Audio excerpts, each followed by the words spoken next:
built in the 1930s, so it was built under some construction codes that were 90 years old. This has been a very stubborn fire for us. We believe that it started in the basement.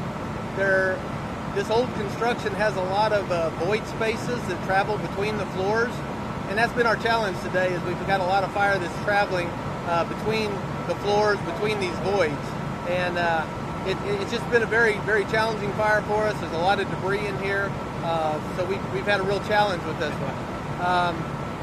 We have had a couple close calls today. Unfortunately, we had 2 maydays in the course of this incident because of the stairwells are very, very narrow. There's a lot of debris. That's a lot of stockpile of materials that are in here, and so again, just a very, very stubborn, very challenging fire. We do believe that we've located where the fire is, and unfortunately, it's pretty much right in the center of the building, and it's traveling one of the void spaces that runs the entire length of the building from top to bottom. We're getting a handle on that right now. However, we believe there may be some other void spaces that branch off of that we're still trying to chase. So, like I said, just a very challenging fire for us. That's the challenge with these buildings that are built under very, very old buildings, built under very old fire codes with no sprinkler systems and no standpipes. These are the challenges that we face in those. Very dangerous for firefighters, but again, we're starting to get it under control. How do firefighters point? We've got, actually this fire came in at 7:59 this morning. Our first unit was on location at 8:03, so we were here within 4 minutes. We have over 100 firefighters. This is a 3-alarm fire, so we have over 100 firefighters on scene. We're trying to rotate some of our crews to keep them fresh, because this is a long, stubborn, difficult fire. So fortunately, we have enough personnel on location that we can rotate them for the operation. So we're continuing to do that. I'm sorry? We have had one injury, yes, one firefighter. Actually, one of the firefighters was involved in the Mayday. When we got him out, he was transported to the hospital for evaluation. So, and he's okay? And he is okay at this time, yes.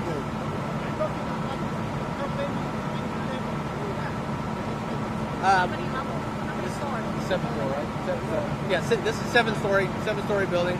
Again, back in the 1930s, this was probably one of the biggest buildings in Houston, but it's just it's a challenge. You only had like 4 or 5 people there, right? Yeah. This hasn't been a real occupancy. We have had to evacuate a residential structure that's next door because of the smoke, because a lot of that smoke is traveling into that building. So, as a precaution, we did go ahead and evacuate that building.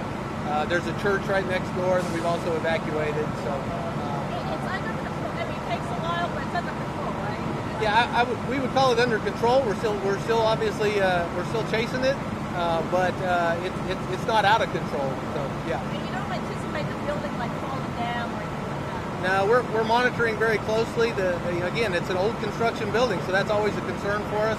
We have personnel that are monitoring the building for any shifts that we see in the building, and that's being evaluated also. And can you speak to why you kept, it's like the place to be in downtown Houston today. Everyone's here looking, but you try to keep the public 2 blocks away because what? Right, we're trying to keep, obviously, just trying to keep people away so that for traffic congestion. Unfortunately, we've had to shut down the Metro Rail, which I know is inconvenient, but it runs right through where we're operating. We've got our ladder trucks up, so we've had to shut down some of the power to the Metro Rail. We've had to shut down power to the building, which again, a building that was built nearly 100 years ago has been a challenge because it has different electrical sources. So it's taken quite a while to really isolate the electrical power for this building as well. But right now, I would say it's under control. I would say we're being very slow. We're being very methodical about how we attack this fire because it doesn't warrant any risk for personnel.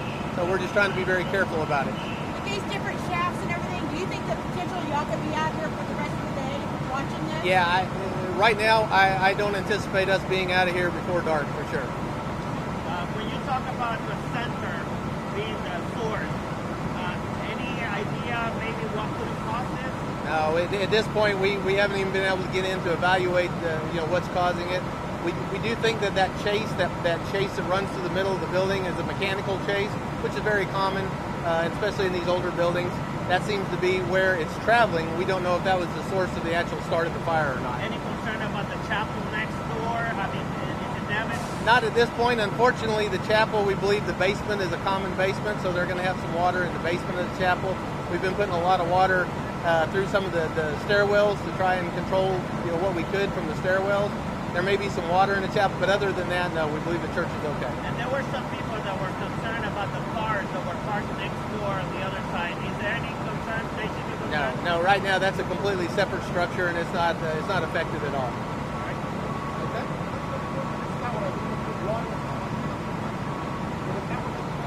Yeah. So right now we're looking at some of these pipe chases that run.